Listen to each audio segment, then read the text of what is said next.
خاموشی کے ساتھ اندر ہی اندر ٹوٹتے رہتے ہیں۔ اور ایک حقیقت ایسی ہے جسے بہت سے لوگ سمجھ نہیں پاتے: ہر جذباتی خلا کمزوری کی علامت نہیں ہوتا، بعض اوقات یہ برسوں کی جذباتی بقا کا نتیجہ ہوتا ہے۔ یہ اس زندگی کا اثر ہوتا ہے جو انسان نے صرف خود کو سنبھالنے اور زندہ رہنے کی کوشش میں گزاری ہو۔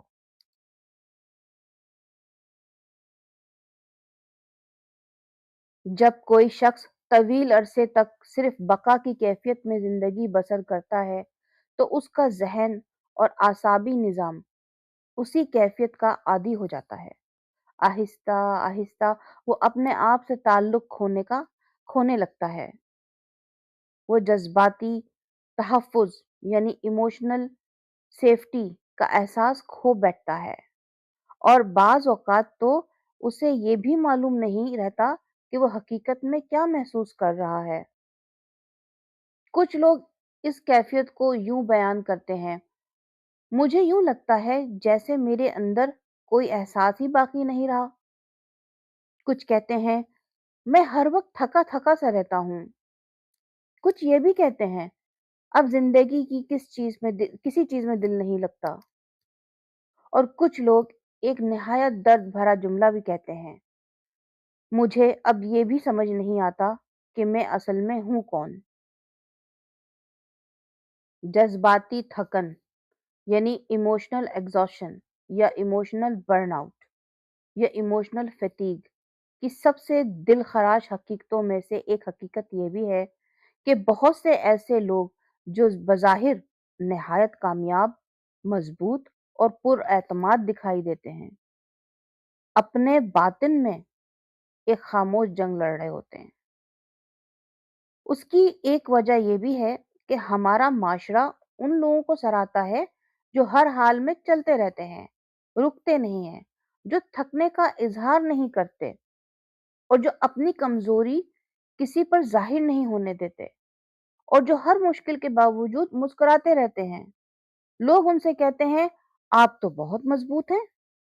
آپ ہر مشکل کو کتنی خوبی سے نبھا لیتے ہیں، آپ ہمیشہ دوسروں کے کام آتے ہیں۔ لیکن لوگ یہ نہیں جانتے کہ ہر وقت مضبوط دکھائی دینے کی بھی ایک قیمت ہوتی ہے، اور وہ قیمت اکثر دل ادا کرتا ہے۔ کبھی کبھی یہی مضبوط لوگ رات کی تنہائی میں چپکے سے آنسو بہاتے ہیں، کبھی لوگوں سے بھرے مجمع میں بھی خود کو تنہا محسوس کرتے ہیں، کبھی ان کے لبوں پر مسکراہٹ ہوتی ہے مگر دل خاموشی سے ڈوب رہا ہوتا ہے، اور رفتہ رفتہ وہ اپنے دکھ کو چھپانے کے اس قدر عادی ہو جاتے ہیں کہ انہیں یہ بھی یاد نہیں رہتا کہ مدد کس طرح مانگنی چاہیے، یہ کس طرح مانگی جاتی ہے، اور کس دروازے پر دستک دی جاتی ہے۔ بعض لوگ بعض لوگوں کے اندر یہ خلا اس وقت جنم لیتا ہے جب ان کا دل ٹوٹ جاتا ہے، کسی بے وفائی کے بعد، کسی دھوکے کے بعد، کسی عزیز کی جدائی کے بعد، یا ایسے تعلقات کے بعد جو محبت کے نام پر صرف تکلیف دیتے رہتے ہیں۔ خاص طور پر اس وقت جب کوئی شخص برسوں تک محبت بانٹتا رہے، اپنا وقت دیتا رہے، اپنی توانائی صرف کرتا رہے، صبر کرتا رہے، دوسروں کو سہارا دیتا رہے، لیکن بدلے میں اسے اطمینان قلب، محبت اور جذباتی تحفظ یعنی ایموشنل سیفٹی بہت کم نصیب ہوتی ہے، تو آہستہ آہستہ اس کے اندر کی توانائی مدھم پڑنے لگتی ہے۔ وقت گزرنے کے ساتھ انسان کا جذباتی نظام تھک جاتا ہے۔ کچھ لوگ دوسروں سے فاصلہ اختیار کرنے لگتے ہیں، کچھ کے مزاج میں غصہ اور تلخی بڑھنے لگتی ہے، کچھ اپنے احساسات سے ہی بے نیاز ہو جاتے ہیں، کچھ دنیا سے کٹ کر تنہائی میں